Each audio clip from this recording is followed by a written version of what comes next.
Assalamualaikum warahmatullahi wabarakatuh. Kembali di berita terupdate Pawan TV YouTube channel. Saya, Awalia Nurul Ariska. Satuan Reskrim Polres Ketapang mengungkap praktek perdagangan anak di bawah umur yang terjadi di Kecamatan Kendawangan, Kabupaten Ketapang, Kalbar.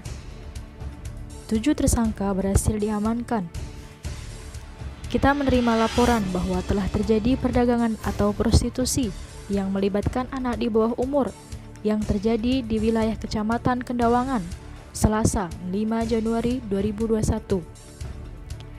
Tak lama pada hari itu juga, sekitar pukul 13.00 waktu Indonesia Barat, langsung kita amankan 7 pelaku di wilayah Kecamatan Kendawangan yang terdiri dari 4 pelaku sebagai mucikari atau yang menjual korban, dan 3 pelaku lainnya sebagai pembeli atau yang memesan korban untuk disetubuhi. Dan kita sudah lakukan penahanan terhadap para pelaku, ucap Kapolres Ketapang melalui Kasubag Humas Polres Ketapang, AKP H. Muklis di Mapolres Ketapang, Rabu 6 Januari 2021. Ketujuh pelaku tersebut berinisial AY, HR, DA, dan HR selaku mucikari dan AN dan saudara H selaku pembeli. Menurut Muklis, kejadian perdagangan anak ini dilakukan di waktu dan tempat yang berlainan. Korban berinisial C yang baru berusia 16 tahun bercerita.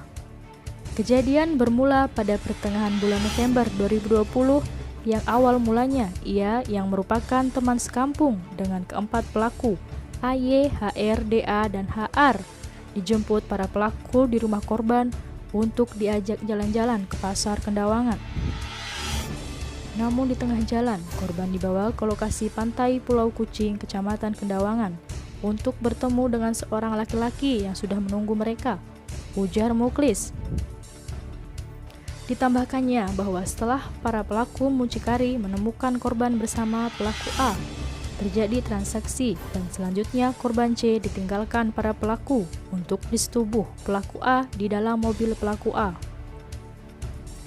Pelaku A lalu menyetubuhi korban di dalam mobilnya.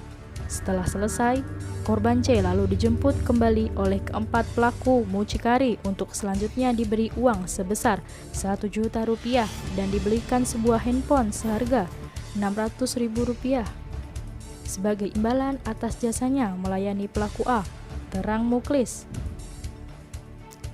Muklis melanjutkan, selang beberapa hari kemudian, masih di bulan November 2020, kembali korban dijual oleh pelaku AY kepada pelaku A dengan modus yang sama, yaitu pelaku A menunggu di lokasi pantai, dan setelah korban melayani pelaku A, korban diberikan imbalan uang sebesar 125.000 rupiah. Selang beberapa hari kemudian, kembali lagi korban dijemput lagi oleh pelaku AY dan diantar ke pantai untuk dijual lagi kepada pelaku yang sama, yaitu pelaku A, dan diberi imbalan uang sebesar 125.000 rupiah. Jadi, menurut pengakuan korban C ini, ia sudah 3 kali dijual oleh pelaku AY kepada pelaku A dengan modus dijemput oleh pelaku, diantar ke lokasi pantai, dan setelahnya diberi imbalan uang dan HP, kata Muklis. Diketahui setelah itu di bulan November juga, korban C juga sempat dijual ke pelaku HR kepada seorang laki-laki berinisial N di sebuah rumah kosong di dekat sekolah SMKN 01 Desa Mekar Utama, Kecamatan Kendawangan, dan setelah melayani pelaku N, korban diberi uang sebesar 700.000 rupiah. Setelahnya beberapa hari kemudian, kembali korban C dijemput pelaku AY dan pelaku HR untuk dijual kepada seorang laki-laki berinisial H, di mana korban disetubuhi di sebuah rumah kosong di daerah Dusun Sungai Tengar, dan setelahnya korban diberi imbalan sebesar 125.000 rupiah. Para pelaku mucikari dan pelaku pemesanan korban kini sudah kita amankan di Mapolres Ketapang untuk selanjutnya menjalani pemeriksaan lebih lanjut, dan atas perbuatannya Para pelaku dijerat pasal 81 ayat 2 dan atau pasal 82 JO, pasal 76E dana atau pasal 88 Undang-Undang RI nomor 35 tahun 2014 tentang perubahan atas UU nomor 23 tahun 2002 tentang perlindungan anak. Tutup H. Muklis. Awalia Nurul Ariska dari Studio Pawan TV melaporkan. Wassalamualaikum warahmatullahi wabarakatuh.